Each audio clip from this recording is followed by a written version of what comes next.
Padre amado, gracias por el tiempo de la palabra de Dios. Señor, tú requieres un corazón dispuesto, preparado para escucharte. Que así sea, Dios amado. Que así sea. Cada corazón te ha abierto, expuesto a ti, Señor, para ser enseñado, para ser instruido, para ser alumbrado por tu Espíritu. Gracias, Dios amado. Recibimos anticipadamente las bendiciones de tu palabra. En el nombre de Jesús. Amén.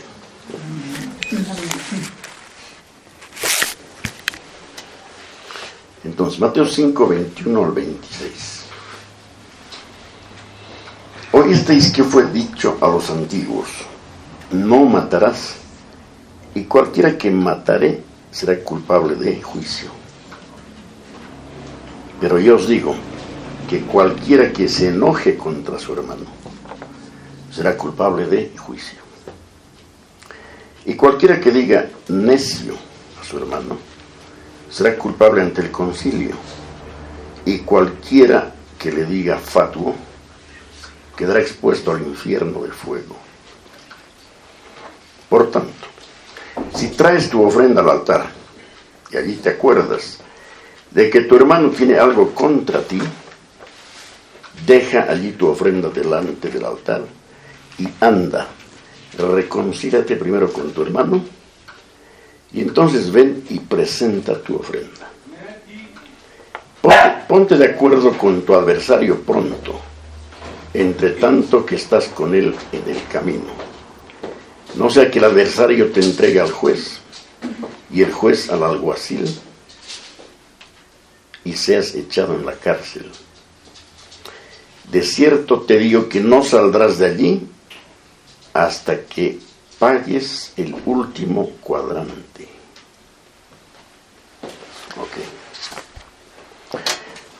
La sección anterior a esta, hermanos, hemos leído varios domingos, ¿no? El Señor había dicho a los que oían su sermón en el monte, en el versículo 20: porque os digo que si vuestra justicia no fuere mayor que la de los escribas y fariseos, no entraréis en el reino de los cielos. Es un final de sección así solemne, ¿no? Y esto conlleva que cada cristiano que presta atención a esta palabra trabaje en esto delante de Dios, en saber. Yo sé que mi justicia es mayor que la de los escribas y fariseos. O no sé si es mayor, pero quiero saber. Voy a buscar al Señor, voy a saber si realmente mi justicia es mayor que la de los escribas y fariseos. ¿Y la otra opción cuál sería? No me interesa, ¿no? Es una tercera opción, la más triste, no me interesa. Ojalá no sea el caso en nosotros. Muy bien. En esta nueva sección, hermanos, que está conectada con la anterior, tenemos otra vez el peligro de zambullirnos en los detalles al extremo de ignorar la enseñanza básica y los grandes principios de la enseñanza de Cristo. ¿Se acuerdan? Primero los principios, después los detalles. Es el orden. Siempre ha sido el orden y siempre va a ser en la enseñanza cristiana. Y recordemos que cada parte del sermón está en relación con el todo. Todo está conectado, ¿no? Y tiene este nombre precioso: el sermón del monte, o el sermón de la montaña.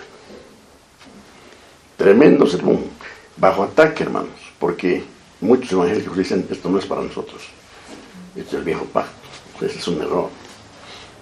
En las epístolas está el sermón del monte, a través de los apóstoles, repetidos en el sermón del monte. Bueno, primero el Señor ha descrito la naturaleza esencial del cristiano en las bienaventuranzas, ¿no? Las bienaventuranzas, esas 8 bienaventuranzas, no son un desafío para llegar a hacer algo, sino una descripción de lo que los cristianos somos. ¿De acuerdo? Porque lo que el cristiano es, está en las bienaventuranzas. O sea, en vez de ser un mapa para atravesar un trayecto, es un espejo en el que nos vemos. O sea, las bienaventuranzas, otro tema digno de reflexión personal delante del Señor. Luego, hermanos, nos dijo el Señor cuál era el propósito del cristiano en esta vida. O sea, ¿qué tienes que hacer tú, cristiano, en el transcurso de tu vida en este mundo? Y luego, enseguida, advertimos que esto nos condujo de inmediato a nuestra relación con la ley. Hay una relación nuestra con la ley. Ahí también hay, digamos, se ha desvirtuado cómo es esa relación con la ley. Entonces hay que estudiar, hay que buscar al Señor para saber cómo me relaciono con la ley. ¿Qué relación hay, por ejemplo, entre la salvación y la ley? Entre la justificación y la ley, entre la cruz de Cristo y la ley. Ahora, el Señor, hermanos, presenta la ley con honor. ¿Han visto cómo habla de ella? Los judíos, hermanos, vieron la relación de la persona de Jesús con la ley y cómo Él la honraba. Nunca predicó en contra de la ley que le dio a Moisés. Y ahora, a partir del versículo 21, pasa a desarrollar la relación del cristiano con la ley en dos aspectos. La relación del cristiano con la ley en dos aspectos. Primero, presenta su exposición positiva de la ley. O sea, esto dice el Señor. Y luego la contrasta con la enseñanza falsa de escribas y fariseos. El Señor siempre ha hecho eso. Siempre. Muestra y dice, esta es la luz. Estas son las tinieblas. Tengan cuidado, esa es la palabra. Porque hay falsos maestros. El Sermón del Monte va a desmantelar la enseñanza de los escribas y fariseos. Y va a mostrar otra vez la pureza, como ha sido dada, Dios le ha dado a Moisés para su pueblo. ¿Ok? ¿Está claro hasta ahí?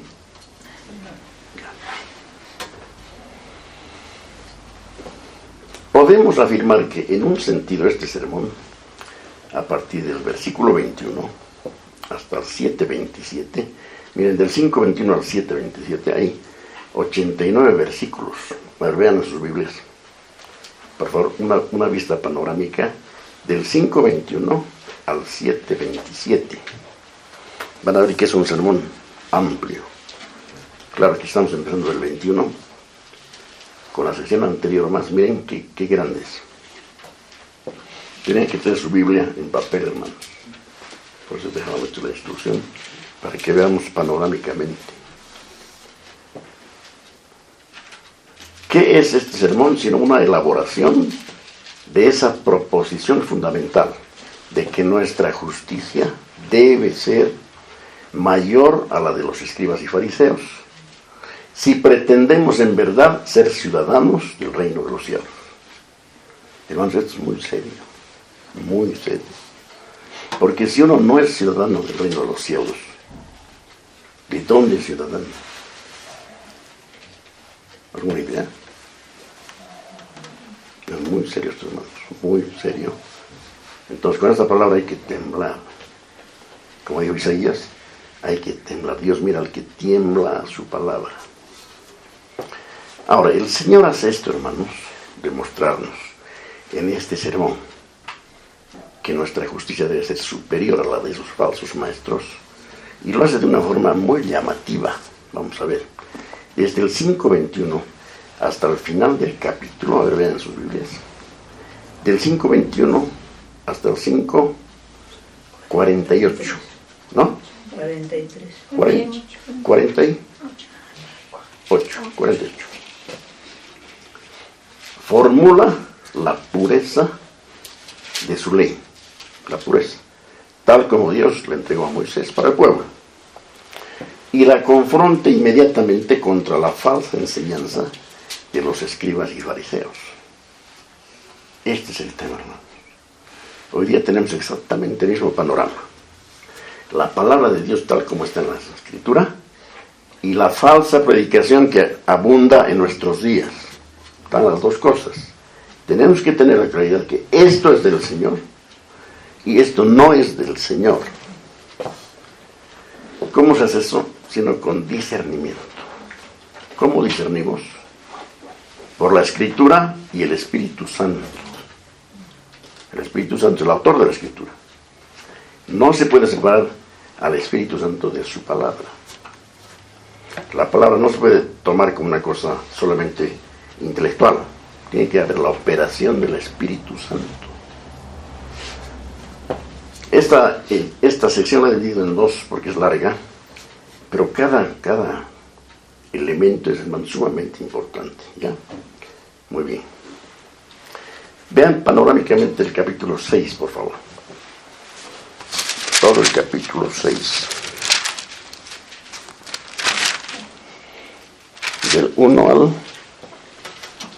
34. Esta parte del sermón muestra la verdadera naturaleza de la intimidad con Dios, en oposición con la enseñanza y práctica farisaicas. Todo el capítulo 6. ¿Qué nos enseña? La naturaleza de la intimidad con Dios. Es obvio, ¿no? Todos sabemos que el cristiano debe tener intimidad con Dios.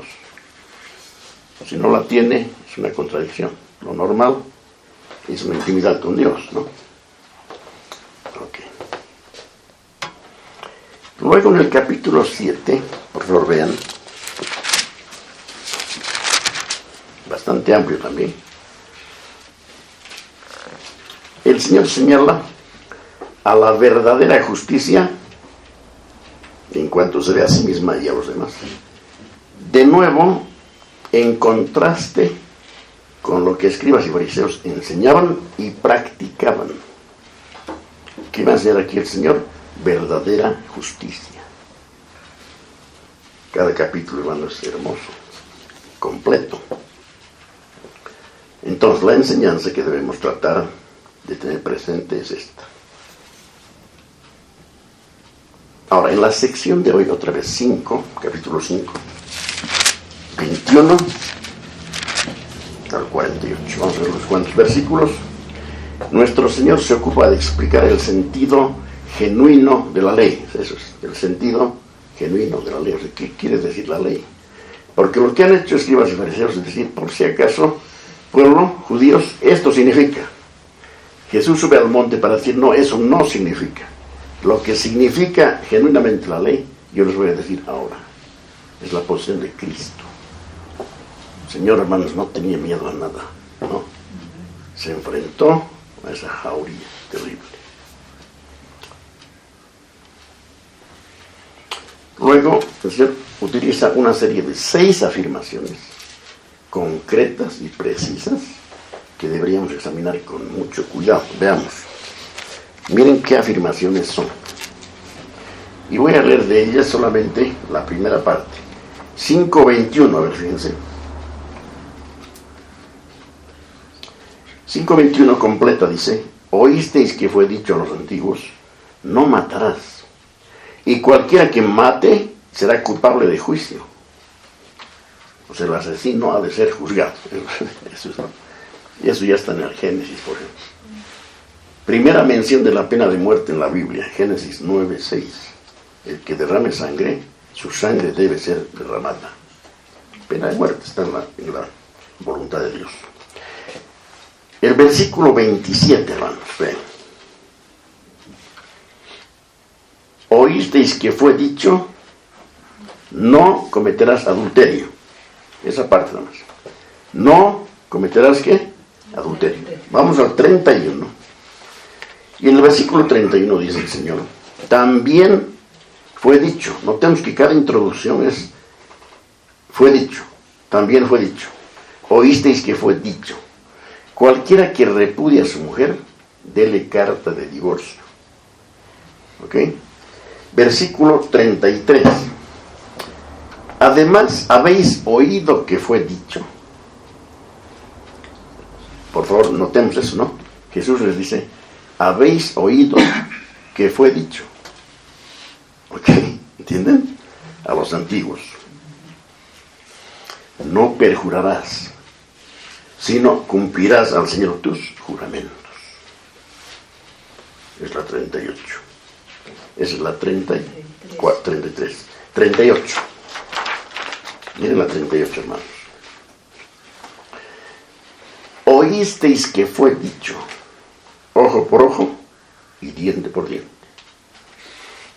Y finalmente, hermanos, la sexta dice en el 43, oísteis que fue dicho, amarás a tu prójimo y aborrecerás a tu enemigo.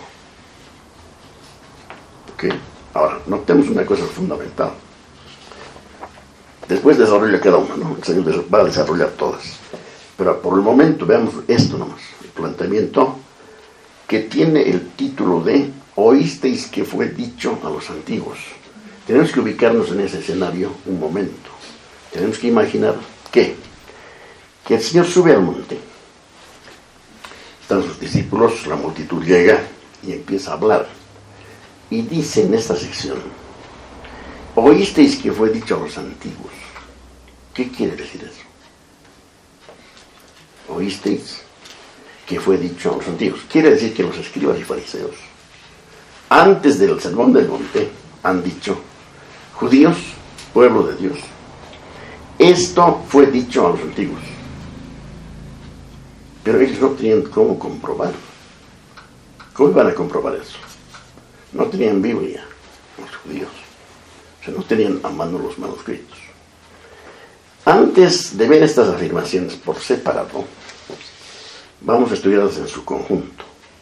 Porque si vemos con cuidado, vamos a notar de inmediato que hay ciertos principios que son comunes a las 6 declaraciones que acabamos de ver. Y estos principios fueron para el Señor, sin ninguna duda, más importantes que los detalles. Hay principios que están detrás de los mandamientos, principios espirituales. Se llama el espíritu de la ley. Es más que el texto seco. Quiere decir más que eso, ¿ya? Y estos principios, hermanos, entonces son más importantes que los detalles. Y Él establece esos principios y luego los ilustra. Entendamos entonces primero los principios. Por ejemplo, el padre y la madre le dicen al pequeño hijo, hijo, debes comer esto que está en la mesa. Come.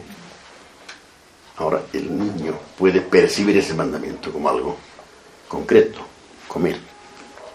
Pero detrás de ese come, eso que está ahí servido para ti, hay un principio, o varios principios. Por ejemplo, debe obedecer a los padres. No. Debe alimentarse. Debe permanecer sano y saludable para estudiar y para todo. Entonces, una cosa es el mandamiento en sí, la letra, pero hay detrás de la letra un espíritu. Eso debemos entender en esta sección y en adelante. Okay. Lo primero que vamos a analizar en este momento es la fórmula que utiliza. Oísteis que fue dicho a los antiguos. ¿Ya? Oísteis que fue dicho a los antiguos. Veamos. Ahí tenemos que imaginarnos, ¿no? Por ejemplo, te acercas a tu vecino y le dices, por ejemplo, he oído que te han dicho, tal cosa. El vecino puede decir, sí, están diciendo tal cosa, o no, no me han dicho. ¿Entienden? Por eso, oísteis que fue dicho a los antiguos. Hay que entenderlo. Ustedes oísteis que fue dicho, pero fue dicho. Es la pregunta. ¿Entienden lo del vecino? Vecino, he oído que te han insultado. Él puede decir, sí, estoy triste. O decir, no, estoy equivocado, estás equivocado. No lo han hecho. Esa es la idea. Oísteis que fue dicho a los antiguos. Ahora, hay una leve variación en 2 versículos. A ver, vean, por favor. En el versículo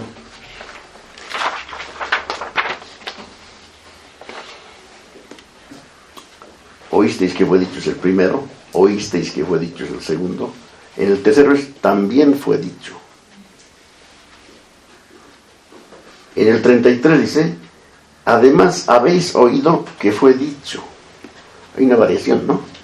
Pero no importa, es lo mismo, esencialmente es lo mismo. Es la forma nomás, ¿ya? Antes de ver estas afirmaciones por separado, vamos a estudiarlas en conjunto. Ahora, miren hermanos, debemos tener claridad en esto, porque la confusión puede asomarse y hacer estragos.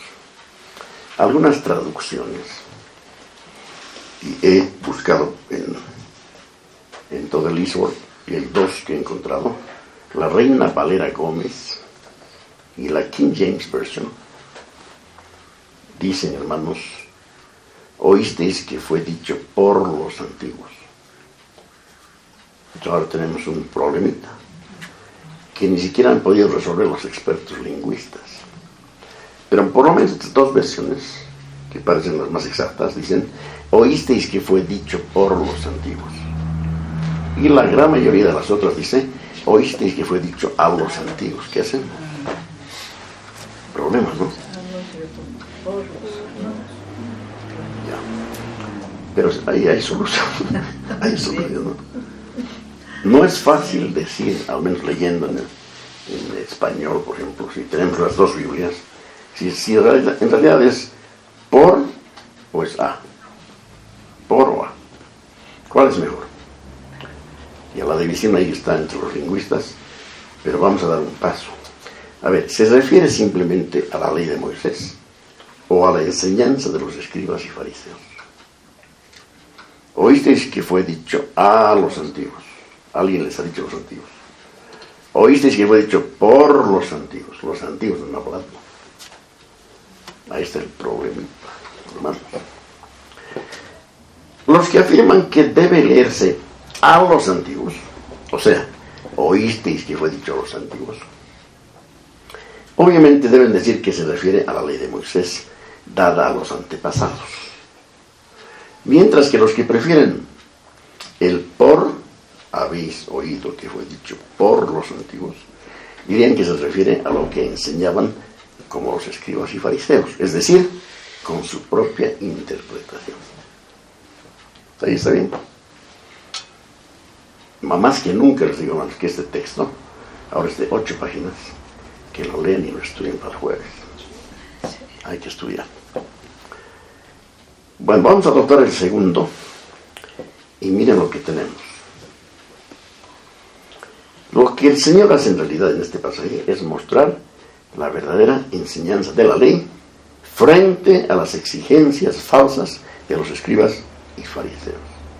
Muy sencillo, hermanos, eso.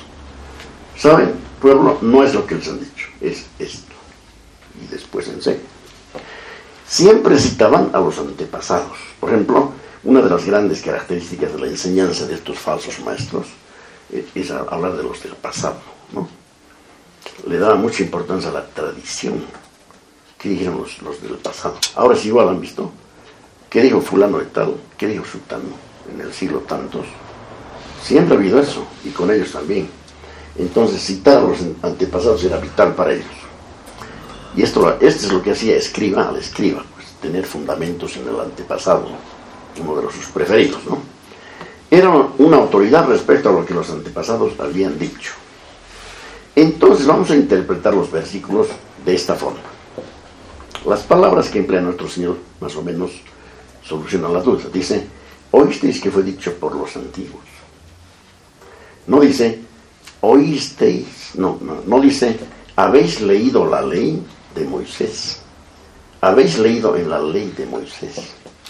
No era el caso porque ellos no tenían la ley a mano. No tenían. Solo la manejaban esas autoridades y las manipulaban. ¿Ok? Entonces, esto es muy significativo. Una ilustración histórica. Hermanos, la situación de los judíos en el tiempo del Señor era muy semejante a la de la gente de Inglaterra antes de la Reforma Protestante. ¿Cómo era? En ese tiempo no se traducían las escrituras al inglés. Hubiera sido muy bueno. No lo hacían intencionalmente, hermanos. No se traducían las escrituras, las sagradas escrituras, al inglés. Permanecían en latín. ¿Qué les parece? Entonces, solo la leían cada domingo en latín a personas que no sabían latín. ¿Qué les parece? Qué ridículo.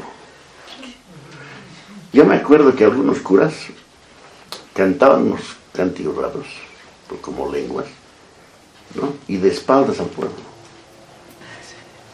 El pueblo no sabía qué estaba pasando. Y en su sermón decían, hay que hacer esto y no hay que hacer esto otro. Puro engaño, hermanos.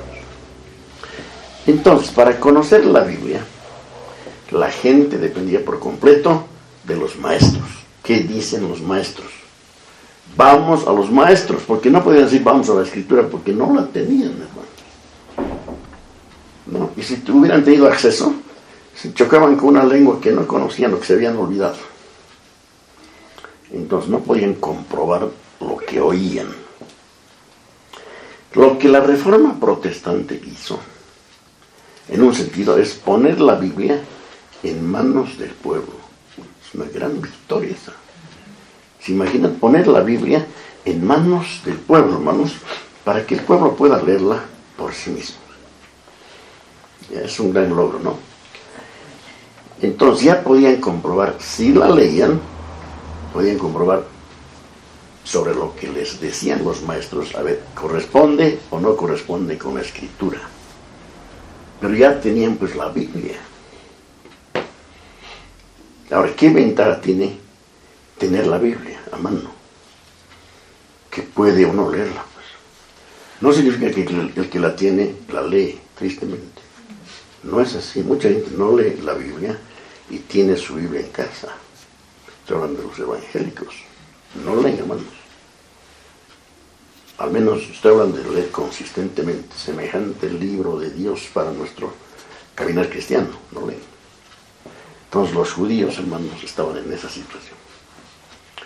Como los ingleses y los mismos gringos, hermanos, no tenían cómo comprobar lo que les enseñaban. Ahora, los hijos de Israel durante el cautiverio babilónico habían olvidado la lengua hebrea. Cuando regresaron, y mucho tiempo después todavía, hablaban arameo. Entonces no conocían lo suficiente el hebreo como para leer a Moisés, tal como aparecían en las escrituras. No podían porque no poseían el hebreo, que se dice que es una lengua muy difícil, ¿no? Es una lengua muy, muy completa. La consecuencia fue que para conocer la ley dependía de la enseñanza de los escribas y fariseos. Entonces el Señor les dice, con razón, oísteis, o esto es lo que habéis venido oyendo. Es como si el pueblo, esto les ha venido diciendo, ¿sí o no? Pues sí, estamos a ver. Ahora vamos a ver si es cierto lo que les han venido diciendo. Esta es la predicación que ustedes han escuchado en las sinagogas, ¿sí o no? Sí, Señor, la hemos venido escuchando. No es cierto lo que les han dicho. Les voy a mostrar ahora. Entonces, hermanos, varias interpretaciones había, tradiciones, que le fueron agregando a través de los siglos estos escribas y fariseos. Por eso era indispensable que se le dijera a la gente que la ley enseñaba esto y no esto otro. ¿Y quién mejor que el Señor Jesús? El Señor Jesús aparece, hermanos, y desmantela toda esa falsa enseñanza. Los fariseos y escribas, hermanos, interpretaron a su gusto y comodidad la ley de Dios. Era imposible decir esto que está diciendo es ley, esto que está diciendo es interpretación. No sabían qué era. ¿Ya? Entonces, miren cómo es el panorama en ese tiempo, hermanos. La enseñanza de la Iglesia Católica antes de la Reforma Protestante era una interpretación falsa del Evangelio de Jesucristo y sigue hasta ahora. Definitivo, ¿no? Aunque el ataque ahora, hermanos, a la Iglesia Evangélica es furibundo de parte de la Iglesia Católica, que dice que es la verdadera. Decía que había que creer en los sacramentos, y todavía dice eso, ¿no? ¿Para qué? Para salvarse. Creer en los sacramentos. Firmado Iglesia Católica Romana. Y que fuera de la Iglesia Católica Romana no hay salvación. No hay salvación. O sea, nadie puede salvarse en la Iglesia Evangélica. Según la enseñanza de la Católica, solo allí hay salvación. Que tenían que confesarse a un cura y ser absueltos para salir tranquilos del confesionario. O sea, confesar, recibir la absolución, entonces oye, hasta la próxima, ¿no? La siguiente semana o al día siguiente. ¿Qué les parece, hermanos? La tradición y diferentes añadiduras habían desfigurado el Evangelio. La indulgencia, por ejemplo. ¿Saben qué es indulgencia? Por ejemplo, se aconseja también a los padres no sean indulgentes con sus hijos. Es decir, dejas de hacer todo. Miren lo que consiste la indulgencia de aquel tiempo. Era un perdón de los pecados que solo podía ser otorgado por la Iglesia Católica. En esos tiempos la Iglesia vendía indulgencias. Esto permitía a los ricos cometer pecados y comprarse una entrada al cielo. O sea, pequen libremente, pero tienen que ser poniendo. ¿Qué les parece? Y la gente ha creído eso. ¿Saben a cuánto tenían que llegar en dinero? El suficiente para construir la catedral de San Pedro. Mucho dinero, ¿no? O sea, mucha gente dejando su moneda, creyendo semejante barbaridad. El objetivo de Cristo, hermanos, fue desnudar lo que habían hecho estos escribas y fariseos con su falsa enseñanza de la ley de Moisés. Entonces procede a aclarar lo que realmente decía la ley. Este es el primer principio que tiene que estar presente. Ya lo hemos dicho antes también, ¿no? Hemos dicho que Jesús en su enseñanza desmiente las falsas enseñanzas y dice, esta es la verdadera. Siempre hizo así. Y la iglesia de hoy debe hacer lo mismo.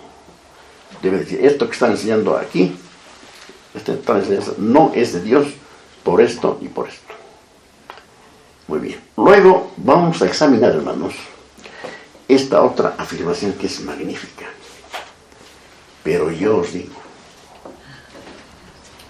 Y eso es lleno de significado. Jesús diga, habéis oído que les han dicho a los antiguos, pero yo os digo. ¿Quién puede decir yo os digo? Solo Dios. ¿Quién más puede decir, pero yo os digo? Hermanos, esta es una de las afirmaciones más cruciales respecto a la doctrina de la persona del Señor Jesucristo. Él no vacila en presentarse a sí mismo como la autoridad, ¿no? Tiene un significado especial en relación a la afirmación anterior. Está pegada. Habéis oído que ha sido dicho por los antiguos, pero yo os digo, en relación. ¿Esto lo he oído? Pero estoy yendo en contra de eso, pero yo os digo esto. O sea que atentos, ¿no? Pero yo os digo. Ahora, miren esto, hermano. Si uno adopta el punto de vista de que por los antiguos significa la ley de Moisés, entonces uno ve más o menos, se ve obligado a creer que nuestro Señor Jesús dijo, la ley de Moisés decía, pero yo os digo. Grave, ¿no? Sería terrible que Jesús niegue su propia ley. Pero no ha dicho eso, pues. Imagínense un ratito nomás. Que Jesús diga, la ley de Moisés es esto, pero yo digo. ¿Cómo es eso? Jesús nunca ha predicado en contra de la ley de Moisés, que era su propia ley. Entonces no hay tal, ¿no? Imagínense a Cristo corrigiendo su propia ley. Imposible. El Señor dice más bien, os interpreto la ley de Moisés, y esta interpretación mía es la verdadera, y no la de los escribas y fariseos. Todavía dice más, y es lo siguiente. El que les habla es el autor de la ley de Moisés. Yo se la di a él, y solo yo puedo interpretarla en verdad. Eso quiere decir, pero yo os digo. El pueblo entendía perfectamente.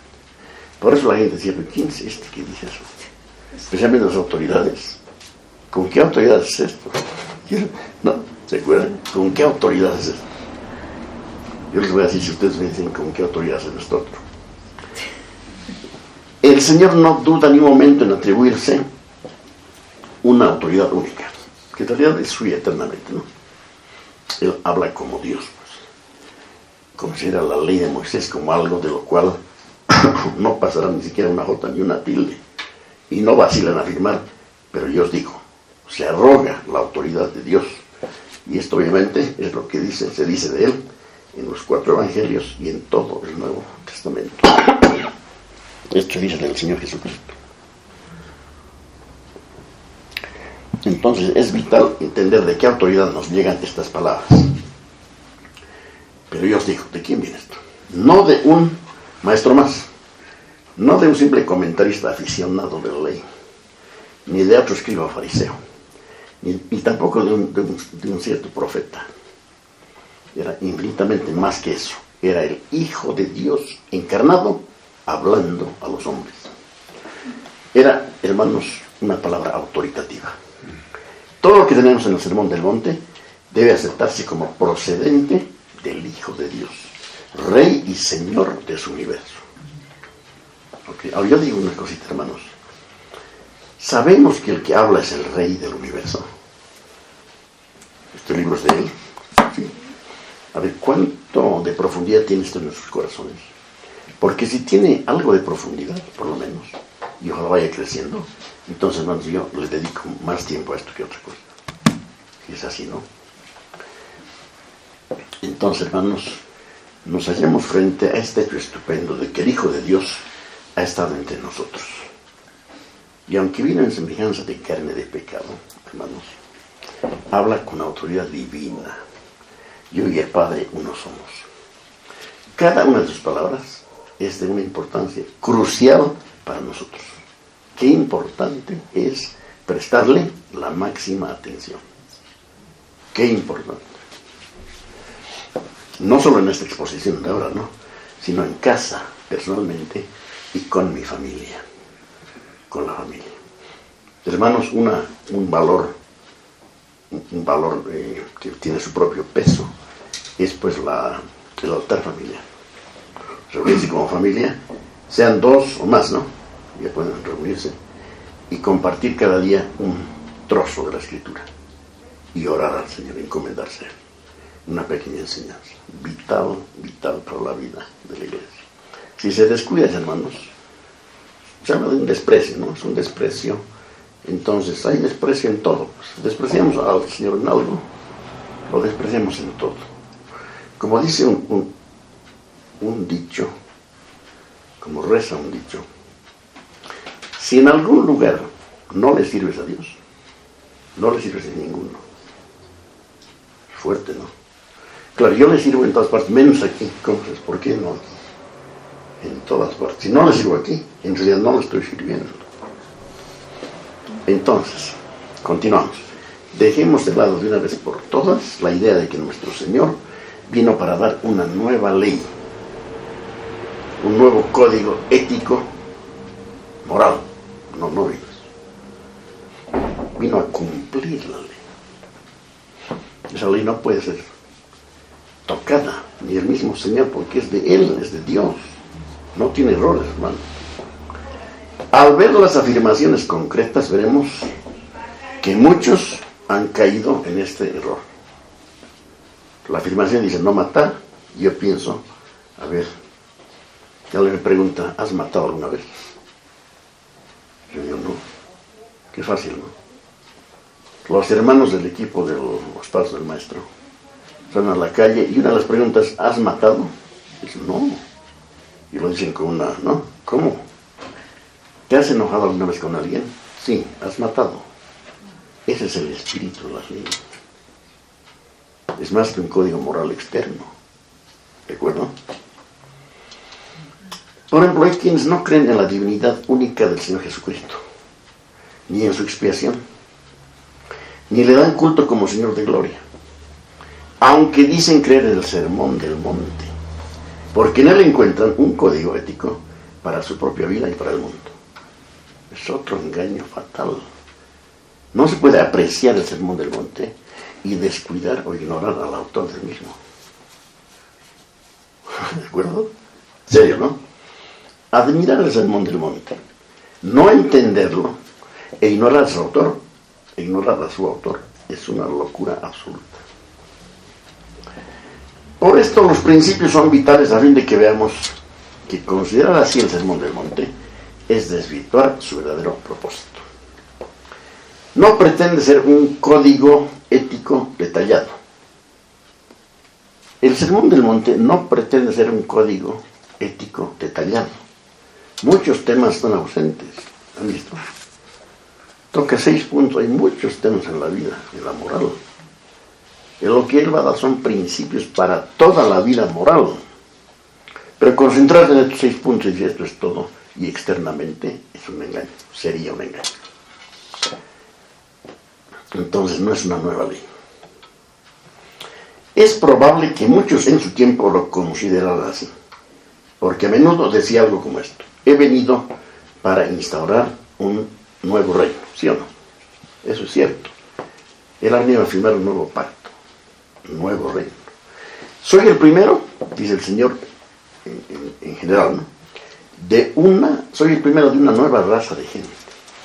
Soy la cabeza representativa de una nueva raza humana, ¿sí o no?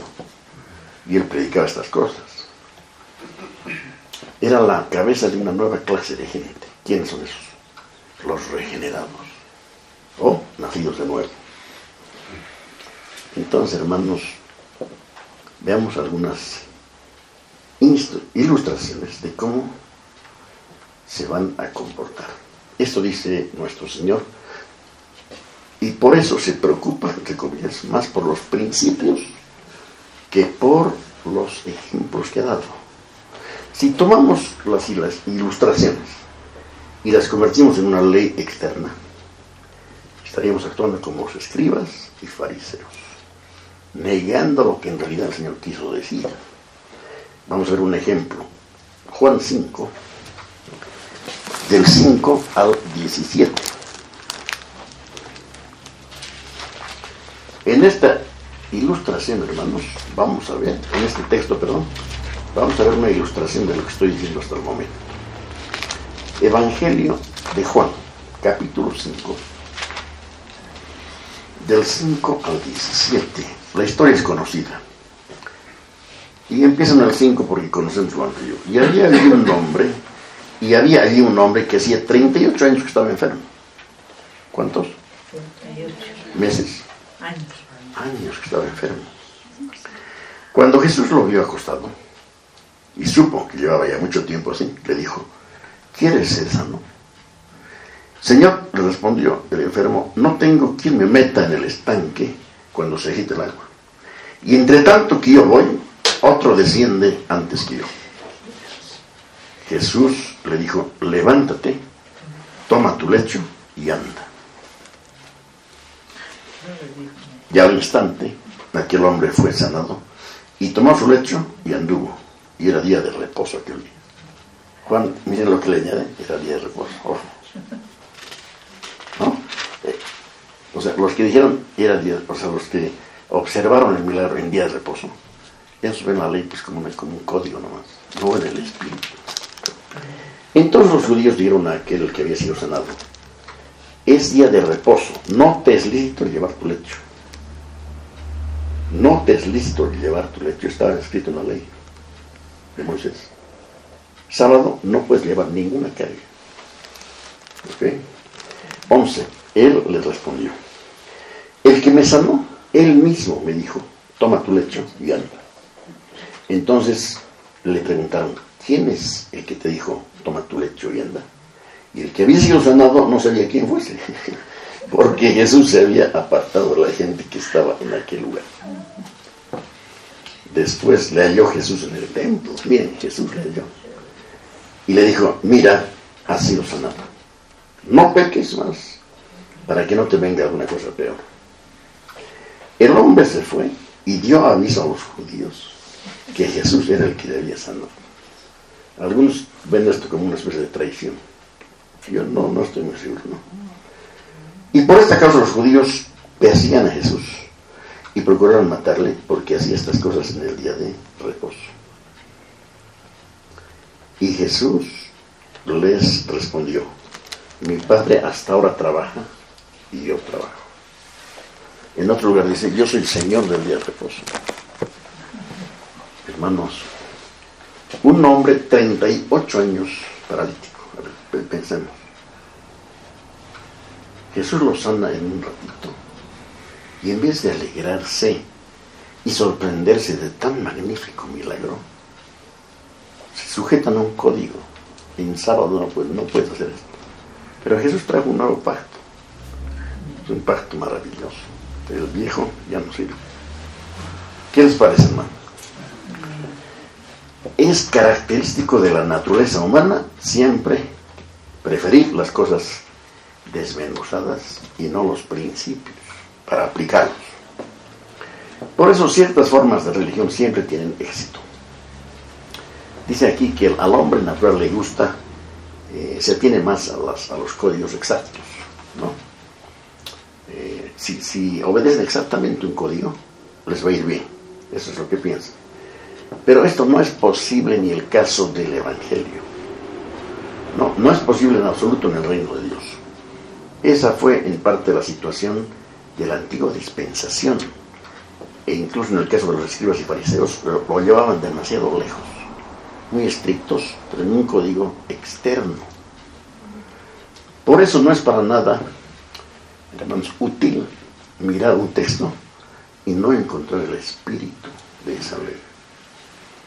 ¿Ya? Ahora, por ejemplo, cuaresma, ¿no hay de hablar? Cuaresma. He sacado esta definición. Ejemplo, cuaresma es un periodo de 46 días desde el miércoles de ceniza hasta la víspera del domingo de resurrección, en el cual algunas iglesias cristianas preceptúan, o sea, que dan un precepto, ciertos días de ayuno y penitencia en memoria de los 40 días que ayunó el Señor Jesucristo en el desierto. Cuaresma. 46 días. El otro, la Semana Santa. Es la conmemoración cristiana anual de la pasión de Cristo. Es decir, de la entrada a Jerusalén, la última cena, el Vía Crucis, la muerte y resurrección. Semana Santa. Volvamos a la Cuaresma. Pues en la Cuaresma hacen 46 días de ayunos y oraciones. ¿Por qué no hacen el resto del año? Porque están viendo solo un código. Cuaresma. ¿No es cierto? Semana Santa. ¿Por qué no las 54 semanas? ¿Querrá Dios que el cristiano tenga una Semana Santa? Por eso les decimos, ¿no es cierto? No hay Semana Santa, es vida santa. Siempre santos, santificándonos. Ahí está la diferencia. Ese es terrible, hermanos. Es mucho más fácil pensar en Cuaresma o Semana Santa durante un cierto periodo de tiempo que aplicar el principio de santidad toda la vida. Había una colega que se vestía, no me acuerdo en qué mes, de rosado o algo así, con una soga aquí, en el banco. Y ese mes no fumaba. Y ese mes, ¿para qué le servía? Si terminaba el periodo y empezaba a fumar como loca, ¿de qué sirve? No ha entendido que el principio, el espíritu de la ley. Son preferibles un conjunto de normas y reglas rutinarias. Por eso hay que insistir en eso, hermanos. Si se toma el sermón del monte con estas 6 afirmaciones detalladas y luego se dice, con tal que no cometa adulterio, y así sucesivamente, todo irá bien. Si uno piensa así, no ha comprendido lo que nuestro Señor quiere decir, porque no es código ético. Es el trazo de un cierto estilo de vida y viene a decirnos, miren, les ilustro la clase de vida que han de vivir. O sea, en el Sermón del Monte Jesús dice, miren, les enseño el estilo de vida que han de vivir. Yo les voy a impartir mi espíritu para que vivan esa vida. Y no es obedezcan estas letras, estos códigos morales. Entonces, ilustraciones concretas no deben convertirse en leyes. Son principios de vida. Los escribas y fariseos enseñaron que si uno se guarda de cometer adulterio físicamente, no tiene de qué preocuparse con la moral. Mentira. Jesús va más adentro. ¿No es cierto? Porque está escrito no cometerás adulterio, pero eso tiene un espíritu. No cometerás adulterio ni con la mente. Esa es la idea. Ni con la mente. El ministerio cristiano consiste en responder a preguntas de este tipo, hermano, concretas. Nunca entreguemos a la gente un código moral. Señalemos el estilo de vida que Dios ha ordenado y que nos es impartido por el Espíritu Santo. Por ejemplo, la Iglesia Católica Romana es una religión que se mueve en esto, ¿no? Los casuistas de la Edad Media, o llamados los doctores de la Iglesia, habían pensado acerca de todos los problemas morales que se podían presentar al cristiano.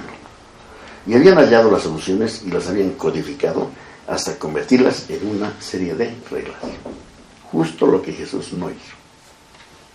O sea, una ley seca, sin vida.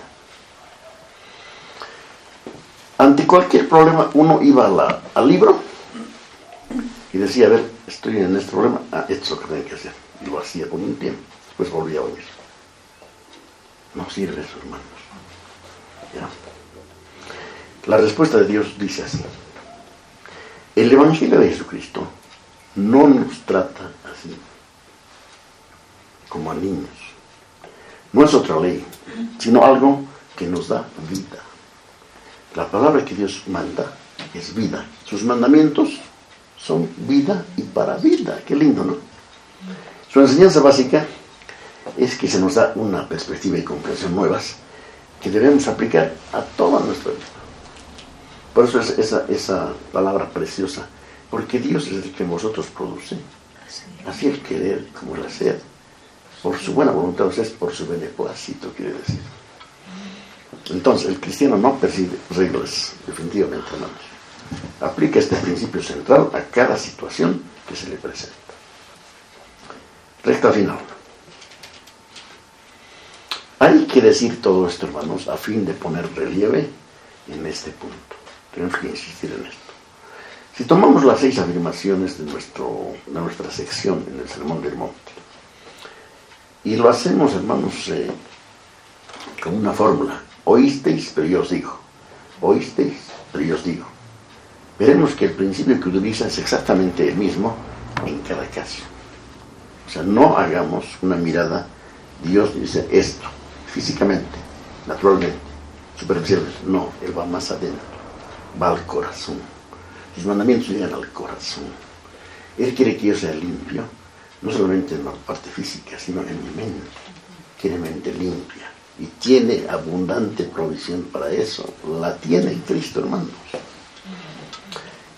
En uno trata, por ejemplo, la moralidad sexual. En el siguiente trata el homicidio, por ejemplo, ¿no? En otro, el divorcio, ¿visto? Del divorcio, hermanos, salta a otro tema y así a otro. Entonces dice, tengo 6 temas para... ¿Y lo demás? ¿De dónde vas a sacar información por lo demás? En estos 6 temas que hemos leído, que tratan esta sección, están los principios espirituales para toda nuestra vida, en el orden moral y en todo orden. ¿De acuerdo? Cualquier tema que no está en estos 6 puntos está en los principios que Dios da y que los vamos a ver analizando cada uno de ellos. Eso vamos a hacer en breve, ¿ok? Amén. Amén, hermano. Que la gracia sea con ustedes. Gloria a Dios.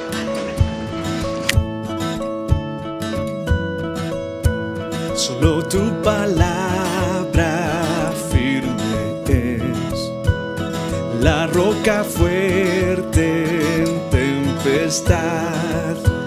En cada palabra hay verdad y gloria en cada